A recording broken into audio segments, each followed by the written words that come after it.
Graça e paz, meus irmãos, boa noite. Como os irmãos estão?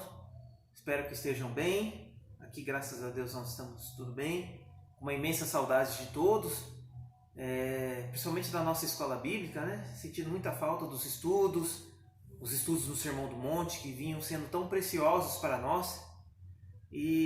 Mas eu gostaria de deixar uma meditação essa noite com os irmãos, no melhor estilo da escola bíblica, tentando fazer uma meditação que vocês participem também, e vou deixar aberto aqui o meu número, se alguém quiser depois entrar em contato, a gente se aprofundar algum tema a mais, a gente pode conversar, mas eu espero que vocês participem, que Deus os abençoe, que vocês sejam fortemente abençoados pelo Senhor e que vocês meditem na palavra de Deus, e que Deus possa grandemente abençoá-los. O texto que eu gostaria de ler, queria pensar com os irmãos, é o texto de Amós, o capítulo 5. Queria que os irmãos abrissem suas Bíblias em Amós, o capítulo 5. Eu gostaria de convidar você a realmente participar. Se você está vendo esse vídeo, pegue sua Bíblia. Vou fazer algumas perguntas aqui ao longo da meditação. Eu gostaria que você tentasse responder, tentasse participar e abrisse a Bíblia e verificasse tudo aquilo que Deus quer falar com você. Amós capítulo 5, eu vou ler a partir do versículo 4. Amós 5, 4, até o versículo 15. Diz assim a palavra do Senhor. Pois assim diz o Senhor à casa de Israel: buscai-me e vivei. Porém, não busqueis a Betel, nem venhais a Gilgal, nem passeis a Berseba, porque Gilgal certamente será levada cativa, e Betel será desfeita em nada. Buscai ao Senhor e vivei, para que não irrompa na casa de José como um fogo que a consuma, e não haja em Betel quem o apague. Vós que converteis o juízo em Aslona e deitais por terra a justiça, procurai o que fez o sete estrelo e o óleo, e torna densa a treva em manhã, e muda o dia em noite, o que chama as águas do mar e as derrama sobre a terra. Senhor é o seu nome. É ele que faz vir a súbita destruição sobre o forte, e ruína contra a fortaleza. Aborreceis na porta ao que vos repreende, e abominais o que fala sinceramente. Portanto, visto que pisais o pobre e dele exigis tributo de trigo, não habitarei nas casas de pedras lavradas que tendes edificado, nem bebereis do vinho das vides desejáveis que tendes plantado, porque sei serem muitas as vossas transgressões e graves os vossos pecados. Afligis o justo, tomais suborno e rejeitais os necessitados na porta. Portanto, o que for prudente, guardará então silêncio, porque é tempo mau. Buscai o bem e não o mal, para que vivais. E assim o Senhor, o Deus dos exércitos, estará convosco, como diz. Aborrecei o mal e amai o bem. Estabelecei na porta o juízo. Talvez o Senhor, o Deus dos exércitos, se compadecerá do restante de José. Eu gosto muito desse versículo, o versículo 4, que ele diz: buscai-me e vivei. Deus falando aqui com o povo de Israel através do profeta Amós, e ele usa essa expressão: buscai-me e vivei. E eu gostaria de pensar com os irmãos um pouco a respeito dessa busca, da busca em conhecer a Deus, da busca do conhecimento de Deus e da importância que isso é para nós. Eu estava lendo um livro e o autor ele dizia o seguinte, que nós temos duas tarefas importantes na evangelização dos povos. Nós temos a tarefa de salvar a alma, mas também nós temos a tarefa de salvar a mente. Porque o evangelho ele ilumina a mente do ser humano. Ele abre portas, ele abre perspectivas. A verdade é que o ser humano sem o evangelho, ele está preso, ele está aprisionado, muitas vezes aprisionado pela ignorância, por falsos deuses, por falsas crenças, por uma falsa perspectiva de vida, por uma falsa esperança de algo bom que possa haver, ou por um pessimismo incoerente. As pessoas estão presas porque não têm o conhecimento de Deus. E vivem desesperadas, vivem com medo, porque não sabem, não têm uma perspectiva de futuro, vivem na solidão muitas vezes. E o Evangelho ele vem para libertar. E ele liberta não só a nossa alma, ele liberta nos dá não só a vida eterna, mas ele também traz uma libertação da nossa mente. Ele trabalha também no nosso intelecto, ele abre portas da nossa mente para que nós possamos pensar. Porque crer também é pensar. É uma ilusão a gente achar que a fé está longe da razão. Na verdade, a fé e a razão elas precisam trabalhar juntas.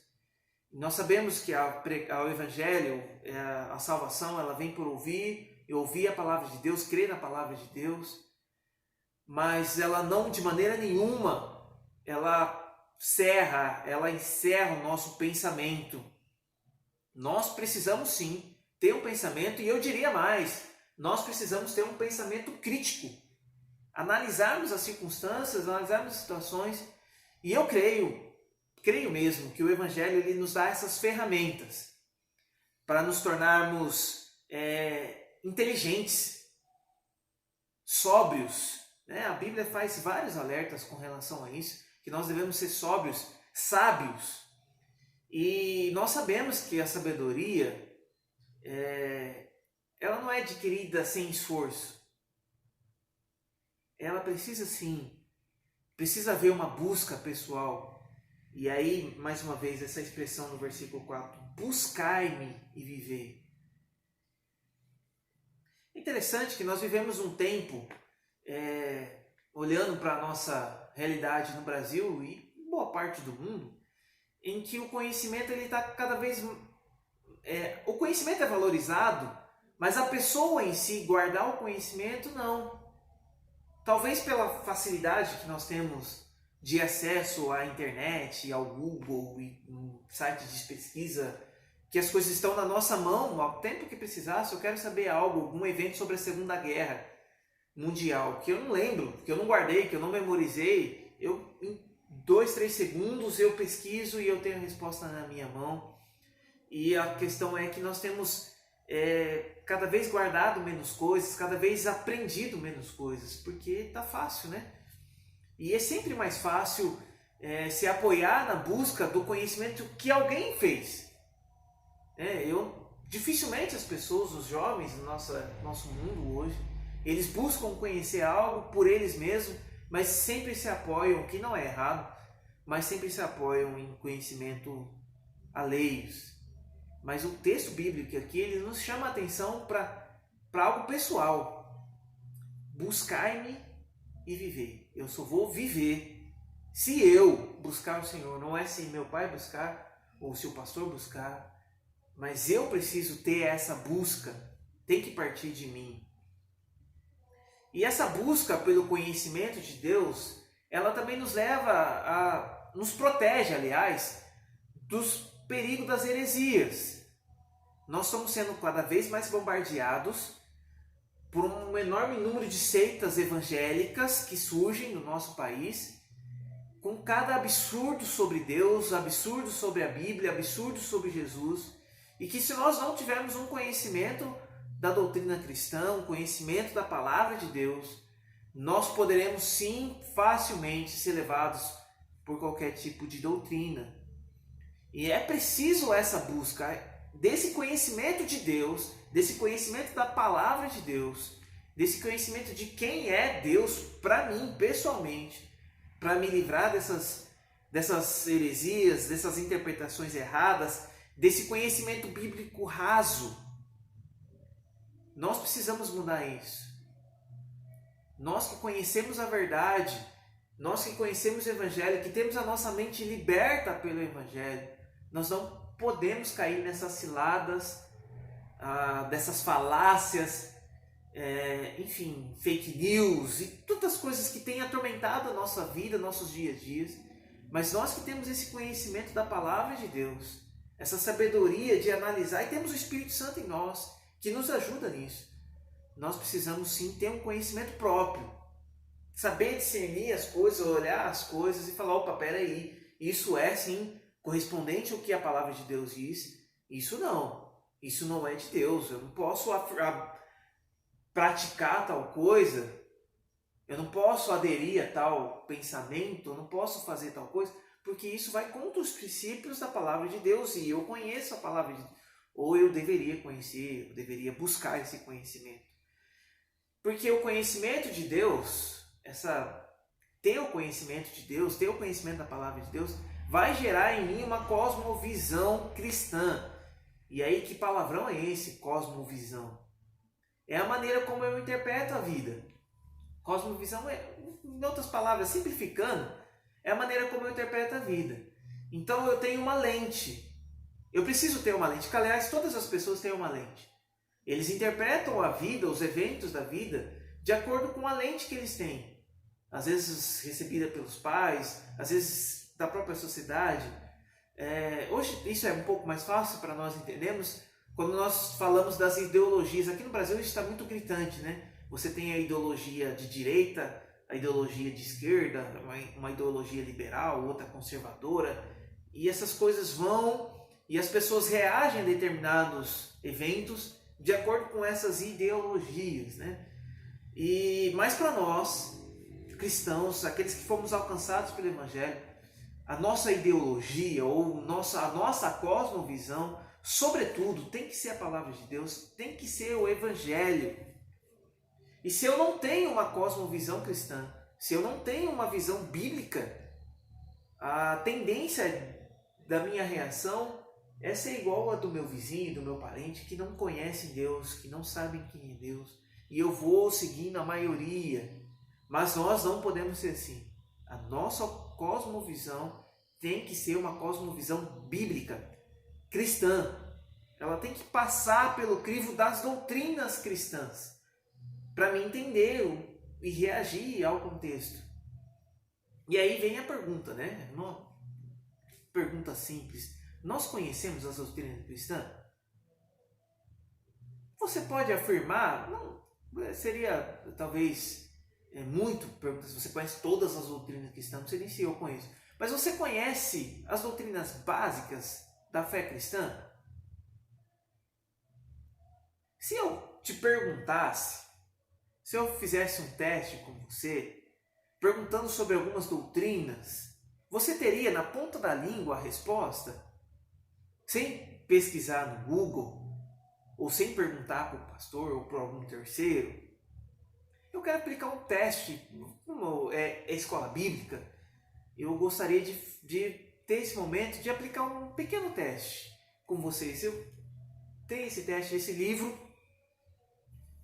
chama Apologética para Questões Difíceis da Vida. Você sabe que apologética se chama Defesa da Fé, e na introdução do livro ele traz um teste bem simples, e eu queria aplicar esse teste com você, e depois eu vou estar enviando um segundo vídeo no final com as respostas que o próprio livro traz, né? Não são respostas minhas, mas as respostas do livro. É um teste simples, mas vai averiguar o seu conhecimento de coisas cristãs, de personagens importantes para o cristianismo. Veja que não vai ser um teste de conhecimento bíblico, um teste de conhecimento da fé cristã, da história da igreja e de algumas doutrinas. E aí eu vou falar algumas palavras e você vai responder aquilo que te vem na cabeça na hora. Então eu gostaria de te convidar, se você puder, dar um pause no vídeo, vá lá, busca uma caneta, um papel e responda o teste. Ou então, se você quiser responder de cabeça aí, tudo bem. Ou se você quiser ficar envergonhado, responder aí no seu pensamento, tudo bem. Mas, sinceramente, eu gostaria que você pensasse, quando eu digo esses nomes, o que vem à sua cabeça. E se se sente pressionado. Eu confesso que, não nesse teste, mas quando eu tentei aprofundar algumas outras questões que são um pouco mais difíceis, eu me vi pressionado e travei com uma enorme vontade de pesquisar no Google. E eu quero que você compartilhasse isso comigo também. Qual foi a sua reação diante do teste? Então, o teste é simples, é muito simples. Eu vou ler aqui para a gente ficar mais claro. Vamos lá. O teste levará apenas alguns minutos. Eu penso que os itens a seguir se referem a assuntos que qualquer cristão maduro de nossa sociedade seria capaz de identificar. Esse é o autor do livro falando. Apenas forneça alguma frase que identifique seu conhecimento sobre o assunto. Então eu vou falar um tema e você faça uma frase, tipo assim, sobre aquele tema. O autor dá um exemplo aqui, por exemplo, se eu falar John Wesley, e aí você vai poder escrever ou falar, John Wesley é o fundador do metodismo, é um avivalista, alguém responsável por um grande avivamento uns séculos para trás. Ótima resposta. Um exemplo mais cotidiano nosso, mais simples, né? Se eu falar assim, Pastor Marcos, você vai falar, é pastor da igreja do Jardim Antonieta há 14 anos, se eu não me engano. Simples assim.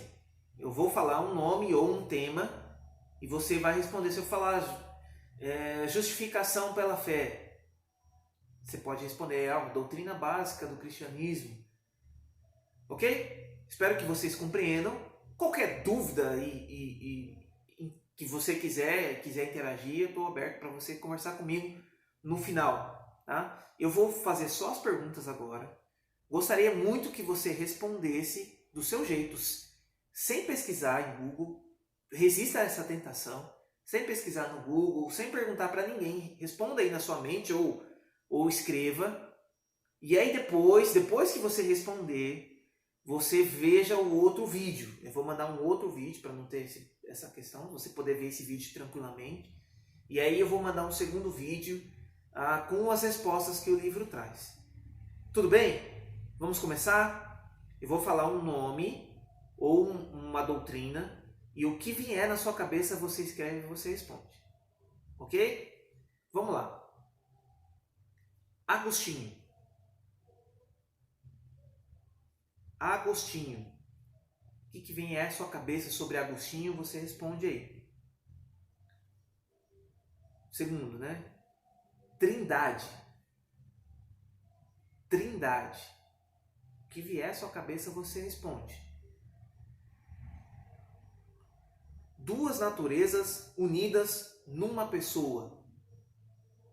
Duas naturezas unidas em uma pessoa. Reforma. Reforma. Ok? Martinho Lutero. Martinho Lutero.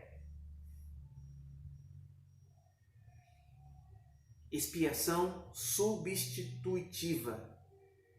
Expiação substitutiva. Bom, esse é o teste. Espero que você responda o que vier à sua mente. E se você quiser interagir, como você se sentiu, se isso te pressionou, se deu vontade de você pesquisar, se você conseguiu responder algumas perguntas são fáceis, algumas perguntas são difíceis mesmo, não se sinta constrangido, mas o objetivo maior desse teste que eu quero trazer para você é ver como está o seu conhecimento sozinho, você por você mesmo, sem a ajuda de terceiros. Qual é a sua resposta desses fatos? No final eu vou estar trazendo um segundo vídeo e aí eu vou trazer as respostas para esse teste e aí eu gostaria que você pudesse interagir. Ok? Bom, vamos voltar aqui para o texto de Amós. Profeta menor, para variar, eu gosto muito, né? E aí, esse texto para mim traz algumas respostas do porquê eu devo buscar esse conhecimento de Deus. Por que eu devo me aprofundar? Por que esse conhecimento de Deus não deve ser ficado no Google, numa nuvem, né? Hoje tem essa questão de você joga o conhecimento. E aí eu não sei, quando eu preciso eu vou lá. Não. Esse conhecimento de Deus, ele precisa estar dentro de mim. O texto deixa isso muito claro. Buscai-me e vivei. Então, se eu busco Deus, se eu conheço Deus dentro de mim, é que eu vou encontrar vida. Amós, ele dá algumas respostas. A primeira resposta que Amós dá para mim é: se eu vou buscar Deus e encontrar vida, por que eu preciso buscar o conhecimento de Deus? Primeiro, para não ser enganado por tolas superstições. No versículo 5, ele diz o seguinte: não buscais a Betel, nem enviais a Gilgal, nem passeis a Berseba. E aí ele continua dizendo que Gilgal será levada, enfim. Essa expressão é muito interessante, porque na época de Amós aqui, esses lugares eram lugares de adoração. Era onde o povo se reunia para adorar. Aqui nós estamos falando, Amós escreveu o texto no Reino do Norte. Você vai lembrar que Israel foi dividido em Reino do Norte e Reino do Sul. Reino do Sul tinha o templo, construído por Salomão, então o povo ia até o templo. Mas o Reino do Norte, ele não tinha um lugar específico, e essas cidades eram cidades chaves. Betel, Gilgal e Berseba eram cidades chaves que o povo ia para adorar a Deus. E aí criou-se na mentalidade do povo da época de Amós meio que uma superstição. Se eu fizesse uma peregrinação a Betel, ou a Gilgal, ou a Berseba, eu estaria salvo. Nada de ruim me aconteceria. Então, o povo passando por uma luta, eles iam até essas cidades chaves, mais ou menos como os muçulmanos hoje fazem com Meca, né? E alguns cristãos fazem com Jerusalém, mas isso é assunto para outra hora. Mas eles tinham essa superstição, que uma vez na vida eu preciso ir em Betel, eu preciso ir em Gilgal, eu preciso ir em Berseba, e se eu for nessas cidades, tá tudo bem. Eu posso cometer qualquer pecado que eu quiser, eu posso fazer o que eu quiser, eu posso... Não, nada de ruim vai me acontecer. E Amós vem aqui falar contra isso. E Deus está falando, olha, buscai-me, buscai eu, Deus, não a Betel, não a Gilgal, não a Berseba, não a superstição. E quantos cristãos que às vezes ainda se encontram presos às superstições. O nosso país, o Brasil, é um país muito místico. É um país que leva a superstição muito a sério. A maioria do povo tem algum tipo, ou não passa embaixo de escada, ou tem medo de gato preto, ou tem folha de arruda, pimenta, sei lá, pé de coelho, enfim. É um povo muito supersticioso. E a gente traz essa herança com a gente, e a gente precisa tomar muito cuidado para não trazer ela para a nossa fé cristã. O único caminho até Deus é Jesus. É somente através de Jesus. Então o conhecimento de Deus, a busca por conhecer a Deus, vai me ajudar a me libertar dessas superstições. Porque senão eu vou estar continuando crendo que eu preciso de uma oração poderosa. E uma oração poderosa só o pastor tem. E agora, com o coronavírus, o pastor não pode mais orar por mim. E aí eu estou perdido? Não. O conhecimento de Deus me liberta desse jugo da superstição. A superstição é um jugo. O conhecimento de Deus me ajuda a me libertar. Porque aí eu vou buscar Deus. E aí eu vou saber que eu também posso ter intimidade com Deus, assim como o pastor tem, assim como qualquer outro cristão tem. E a minha oração vai ser respondida por Deus da mesma forma que Deus responde o pastor, que Deus responde qualquer outra pessoa. O conhecimento de Deus vai me libertar da superstição. Um segundo ponto que Amós coloca aqui, está no versículos de 6 a 9, nós precisamos conhecer Deus, eu preciso conhecer Deus para não incorrer em um juízo de Deus. Não conhecer Deus pode nos levar a ser julgados por Deus. Os versículos de 6 a 9 vai dizer isso. Buscai buscar o Senhor e viver, para que o Senhor não irrompa na casa de José com um fogo que a consuma. Se vocês não buscarem a Deus, Amós falando aqui para o povo de Israel, Deus vai vir, vai julgar e vai consumir essa cidade. Se nós não buscarmos a Deus, nós podemos incorrer no juízo de Deus, porque nós não o conhecemos. Não sabemos a sua vontade, vivemos a nossa própria maneira, não estamos nem aí para aquilo que Deus faz, e vai chegar um momento que Deus vai sim nos julgar.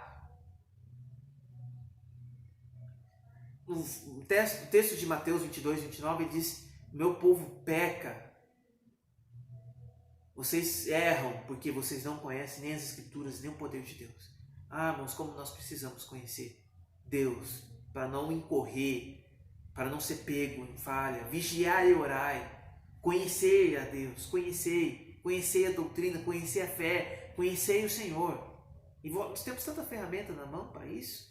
Além da palavra de Deus toda traduzida na nossa língua, temos Bíblias de estudo, temos livros, enfim, temos internet, tantas coisas.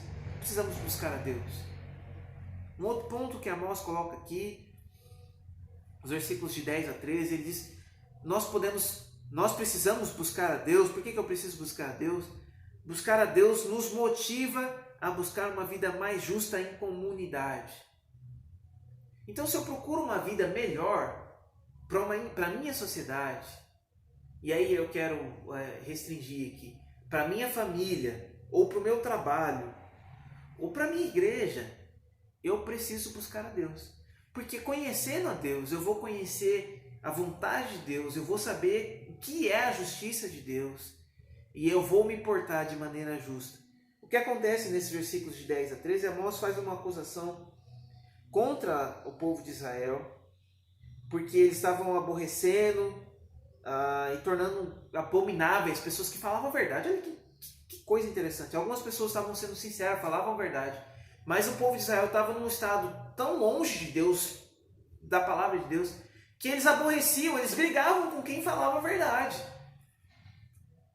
O versículo 11 diz que eles pisavam o pobre, exigiam tributo ou imposto, eles lavavam, tomavam o que não tinham edificado, bebiam, tinham muitas transgressões, muitos pecados, exigiam suborno, rejeitavam os necessitados, viviam a sua vida egoísta, enfim, eles não tinham uma vida justa diante de Deus. Eram desonestos, porque não conheciam Deus ou não temiam Deus. Quando eu busco Deus, quanto mais perto eu estou de Deus, mais Deus molda o meu coração, mais Deus prepara, me abre a minha mente para uma visão de uma sociedade justa, de uma família justa, de uma empresa justa, de uma igreja justa. Eu preciso conhecer Deus e lutar por isso. Um texto que nós já compartilhamos, inclusive na Escola Bíblica, que diz: bem-aventurados que têm fome e sede de justiça. E aí, muito feliz o estudo que diz que essa sede de justiça é a questão de ser justificado por Deus. Entender isso.